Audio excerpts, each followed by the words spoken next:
তো আমারে কয় এখন কয় তাহিরে এসে বাগাবাগি করছে। আরে বেটা বাগাবাগি তো 1300 বছর আগে তৈরি হইছে। কথা কর না কেন? হিডা হইতো হিডা হইতো হিডা। আর মুখে দাড়ি রাখলেই মন্দিরে যাবেন গা। আর নামাজ পড়ে কবরে দাগ পালালে মুমিনে যাবেন গা। তোমার মত বহুত বস্তা বইরা ইবাদত করেন না বেটা জাহান্নামে নিচে যাইবো। মাজার নাই ফেরাউন্নার, মাজার নাই নমরুদ্দার, মাজার নাই আবু লাহাইবার, মাজার নাই আবু জাহিল্লার, মাজার নাই আব্দুল্লাহ ইবনে উবাই, মাজার আছে বাবা শাহজালালের, মাজার আছে শাহপরানের, মাজার আছে গোলাপ শাহ, মাজার আছে মিসকিন শাহ, মাজার আছে গরিবুল্লাহ শাহ, মাজার আছে আমানুর শাহ, মাজার আছে শাহে বুগদাদি। কথা বলেন ঠিক কি না বলেন? নবী আমার ডাক দিয়া কয়, ও হুসাইন উঠো উঠো। নবীর হাঁটু মুবারকটা মাটি মুবারকের মধ্যে গাইরা আমার নবীর হাতটারে সামাত মুবারকের সামনে বাড়াইয়া আমার নবী বলে, ও হুসাইন আমার পিঠের মধ্যে উঠো। এবার হুসাইন রাদিয়াল্লাহু তাআলা নবীর পিঠ মুবারকের মধ্যে উঠলেন।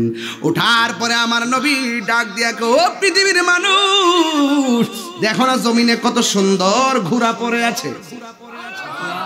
আর ঘোড়াটা যদি এত সুন্দর হয়, ঘোড়ার উপরে দেখো আরোহী গুলা না জানে কত সুন্দর। আল্লাহু আকবার। এটার দ্বারা বুঝাইতেছি নবী কয়, উম্মত আমি তোমাদের কাছে কিচ্ছু চাই না, আমি চাই শুধু তোমাদের আমার আহলে বাইতের মহব্বত। এই মহব্বত ভৈরবের ভৈরব বাজারে কিনতে পাওয়া যায় না। এই ভৈরবের এই আহলে বাইতের মহব্বতের সদায় বিক্রি হয়ে আল্লাহর ওলির দরবারে। কথা বলেন ঠিক কিনা? যে জানে তার কাছে যাবেন আহলে বাইতকে চিনার জন্য। এবার আমার আল্লাহ রাব্বুল আলামিন কোরআনের মধ্যে বলে দিয়েছেন, ওয়ালা তাহসাবান্নাল্লাযীনা কুতিলু ফি সাবিলিল্লাহি আমওয়াতা বাল আহইয়াউ ইনদা রাব্বিহিম ইউরযাকুন। আল্লাহ বলে, ও পৃথিবীর মানুষ আমি আল্লাহর পথে যারা জীবন দে ওরা মরা না, এরা হলো জিন্দা। এই জিন্দা, এই মরাটা যে কেমনে জিন্দা এটা আমি আল্লাহ ছাড়া কেউ জানে না রে। তবে এরা শুধুমাত্র জিন্দা নয়, এরা আমি আল্লাহর পক্ষ থেকে রিজিক খাইতেছে। বড় কষ্ট লাগে। আমাদের একজন হুজুর আছেন, নামটা কইতাম নি, ওনার নাম হলো আবুল কালাম আজাদ বাশার সাহেব। আজকে শুনতেছি ওয়াজ করতেছে নবী মরে গেছে, নবী মরে গেছে, নবী কবরের মধ্যে আছে। এভাবে ভাষাগুলো এভাবে, নবী কবরের মধ্যে আছে, নবী কবরে জিন্দা না। নবী যদি জিন্দা হইতো নবীর খাবারের প্রয়োজন হইতো। কয় নবীজির না খাবারের প্রয়োজন হতো, পানি পান করার প্রয়োজন হতো। অথচ আমার আল্লাহ কোরআনের মধ্যে বলছে, ও বুঝাইতেছে আর কি, যে আমরা যেইভাবে মরে যাই নবী কবরের মধ্যে এমন ভাবে চলে গেছে।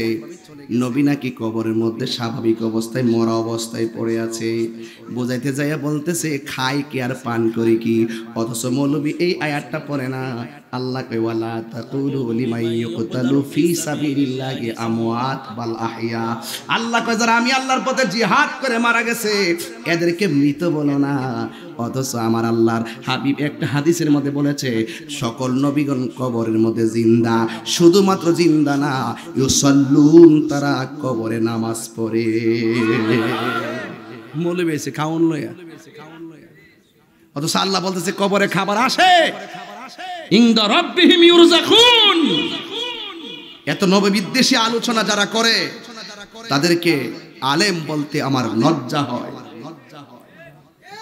লজ্জা হয়। ওনা নবীর ক্ষেত্রে মরা মরা শব্দ ইউজ করে, আর আমরা বলি আল্লাহর হাবিব সাল্লাল্লাহু আলাইহি সাল্লাম পর্দার আড়াল হয়েছেন, ইন্তেকাল করেছেন, ওয়াফাত গ্রহণ করেছেন।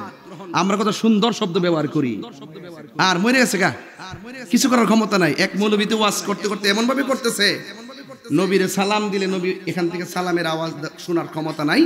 এমনকি নবী রওজা মুবারকের কাছে যায় সালাম দিল নাকি নবী শোনার ক্ষমতা নাই। আপনারা বলুন, ভৈরবের মানুষ নবী শোনার ক্ষমতা আছে না নাই? আর বড় করে আছে না নাই? তোমার মতো দুশ্মনের রাসূলের আওয়াজ নবীজি শুনবে না।